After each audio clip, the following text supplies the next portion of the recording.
Right. Next మనం గోదావరి జిల్లాలో కులాల కుమ్ములాటలు ఏమన్నా ఉన్నాయంటే అది గోదావరి జిల్లాలే అని చెప్పాలి.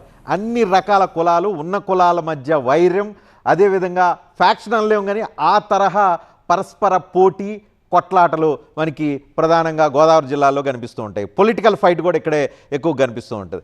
గోదావరి జిల్లాలు రెండు, తూర్పు పశ్చిమ గోదావరిలు, వీళ్ళే డిసైడ్ చేస్తుంటారు వీళ్ళు ఎటువైపు ఉంటే వాళ్ళు ప్రభుత్వంలోకి వస్తారు అని చెప్పి నానుడి సమైక్య రాష్ట్రం ఉన్న దగ్గర నుంచి ఉంది. అలాంటి గోదావరి జిల్లాల్లో మొత్తంగా 34 సీట్లు ఉన్నాయి. ఈ 34 సీట్ల ఎస్సీకి 6 సీట్లు, ఎస్టీలకు 2 పోతే జనరల్ 26 సీట్లు ఉన్న పరిస్థితి కనిపిస్తుంది. 26 జనరల్ సీట్లలో కాపులకు అత్యధికంగా టికెట్లు ఇచ్చారు. వైఎస్ఆర్సీపీ 13 మందికి ఇస్తే ఎన్డీఏ కూటమి 12 మందికి, తర్వాత శెట్టి బలిజ గౌడ, కాపులకి శెట్టి బలిజలకి మధ్య క్లాష్ ఉంటుంది. ఇక్కడ వైసీపీ 4 ఇస్తే ఎన్డీఏ 2 మాత్రమే ఇచ్చింది. క్షత్రియ ముగ్గురికి ఇచ్చారు. మత్స్యకారులు వైసీపీ 1 ఇస్తే మిగతా ఎన్డీఏ కూటమి 2 ఇచ్చిన పరిస్థితి కనిపిస్తుంది. ఇంకా మిగతా డేటా మీకు ఇక్కడ కనిపిస్తోంది. అయితే ఇక్కడ ఏ కులాల ఇన్ఫ్లుయెన్స్ ఏ రకంగా ఉండే అవకాశం కనిపిస్తుంది? దీని మీద మనతో విజయబాబు గారు, ఈ గోదావరి జిల్లాల ప్రభావం ఎలా ఉంటుంది? ఇక్కడ కులాల కురుక్షేత్రం మీరు ఎక్స్ప్లెయిన్ చేయాలి. కాపు వర్సెస్ కాపు అంటే కాపు వర్సెస్ అదర్స్లో ఎవరు ఎటువైపు టిల్ట్ అయి ఉన్నారు? మీకున్న అంచనా ఏంటి ఇప్పుడు?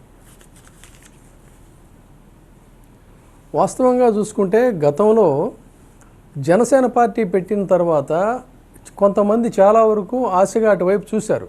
కానీ ఎప్పుడైతే ఫైనల్స్కి వచ్చేసరికి 2019 ఎలక్షన్స్లో వారికి ఎందుకో జనసేన మీద నమ్మకం అనేటువంటిది సడలి కరెక్ట్గా పోలింగ్ టైంకి మొత్తంగా కూడా చాలా పెద్ద మొత్తంలో వైసీపీ వైపు టిల్ట్ అవ్వడం, ఆ తర్వాత చెప్పుకోదగినటువంటి సంఖ్యలో వైసీపీ అక్కడ స్థానాలను స్వీప్ చేయడం అనేటువంటిది మనకు తెలుసు.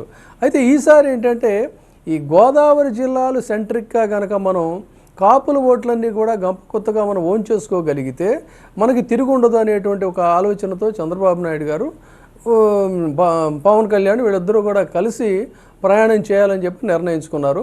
అయితే ఇక్కడే మీరు గమనించాల్సిందంటే అసలు ఓవరాల్గా చూసుకున్నప్పుడు కూడా ఇందాక మీరు అన్నారు, ఇక్కడ సోషల్ ఇంజనీరింగ్లో ది బెస్ట్గా అంటే deciding factor the one and only YCP leader none other than Jaganmohan Reddy garu. కాబట్టి సోషల్ ఇంజనీరింగ్లో ఆయన చాలా పర్ఫెక్ట్గా ముందు నుంచి కూడా చాలా కీన్గా స్టడీ చేసి సీట్ల కేటాయింపు అనేది జరిగింది. కానీ ఎంత కీన్గా చేసినా విజయబాబు గారు, ఎంత కీన్ చేసినా ఇద్దరు ఆల్మోస్ట్ ఈక్వల్గానే ఇచ్చారు టికెట్లు. 2 గోదావరి జిల్లాల పాయింట్ ఆఫ్ వ్యూలో చూసుకుంటే జిల్లాల వారికి కూడా కనిపిస్తూ ఉంది. మనకి జిల్లా పశ్చిమ గోదావరి చూసుకుంటే 2 కాపులకి 2 చెరొక 5 ఇచ్చారు. పశ్చిమ గోదావరి చూసుకుంటే 13-12 మంది ఇచ్చారు. ఇక్కడ అదే చెప్తున్నానండి. కానీ అదే చెప్తున్నాను నేను, ఓవరాల్గా ఇచ్చినప్పటికీ కూడా అక్కడ ఏమైందంటే మీరు ఇక్కడ గమనించాల్సింది, నేను 3 అంశాలను ఇవాళ మన సబ్జెక్ట్ ఏంటంటే ఓన్లీ రిలేటెడ్ టు క్యాస్ట్ అనేటువంటిది అయినా కూడా నేనేమంటున్నానంటే vote sharing and gender factor కూడానండి. జెండర్ ఫ్యాక్టర్ కూడా చాలా ఇంపార్టెంట్. అంటే అభ్యర్థుల ఎంపికకి సంబంధించినంత వరకు క్యాస్ట్ ఫ్యాక్టర్ ఓకే కావచ్చు, కానీ బట్ వేరే ఓటింగ్ విషయానికి వచ్చినప్పుడు జెండర్ ఫ్యాక్టర్ని కూడా మనం ఇగ్నోర్ చేయలేం. ఈ మూడింటిని సమన్వయంగా కలిపి చూడాలి అనుకున్నప్పుడు వీళ్ళు పెట్టినటువంటి అభ్యర్థుల విషయానికి వద్దాం. ఫర్ ఎగ్జాంపుల్ మీకు ఇప్పుడు నిడదవల్లో నించున్నటువంటి అభ్యర్థి ఉన్నాడు. వాస్తవానికి ఆయనకి గనక ఆయన కోరుకున్నటువంటి స్థానాన్ని ఇచ్చినట్టయితే మీరు అన్నట్టుగా కాపుల ఓట్లు అక్కడ పడి ఆయన గెలిచేటువంటి అభ్యర్థి అవకాశం ఉండేది. కానీ అక్కడ గెలుపు గుర్రాన్ని తీసుకెళ్ళి నిడదవల్లో పెట్టారు.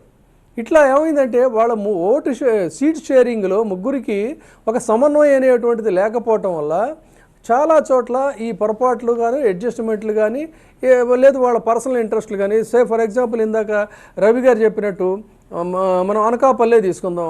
అనకాపల్లి ఎక్కడో కడప నుంచి దొరగారిని తీసుకెళ్ళి అక్కడ బీసీ వెలమలు ఉన్న చోట ఏ రకంగా అయితే పెట్టారో ఆ విధంగా వాళ్ళకి అనివార్యంగా కొన్ని చోట్ల ఏమైందంటే కడప దొరక అనకాపల్లి యాక్సెప్టెన్స్ ఉండదంటారు. అక్కడ బీసీలు యాక్సెప్ట్ చేయరా? లేకపోతే మనం ఖచ్చితంగా అంటే ఇప్పుడు మనం ఈ ఫ్యాక్టర్లోనే డిస్కస్ చేస్తున్నాం. ఈ ఫ్యాక్టర్లో డిస్కస్ చేస్తున్నప్పుడు ఆబ్వియస్లీ అక్కడ యాక్సెప్టెన్స్ ఉండదు. ఎందుకని అక్కడ బూడి ముత్యాల నాయుడు స్థానికంగా ఉన్నటువంటి వ్యక్తి, వాళ్ళ సామాజిక వర్గం, ఇక్కడ సామాజిక వర్గాల ప్రాతిపదికగానే చూసుకోవాలి అనుకుంటే. అంతేకాకుండా అభ్యర్థిత్వం వ్యక్తి ఇన్ఫ్లుయెన్స్ అనేది కూడా ఉంటుంది వ్యక్తిగతంగా కూడా. బట్ ఇక్కడ నేను చెప్తుంది అందుకనే ఈ ఫ్యాక్టర్స్లో ఏమైందంటే ఓట్ షేరింగ్ అనేది చాలా ఇంపార్టెంట్ అండి.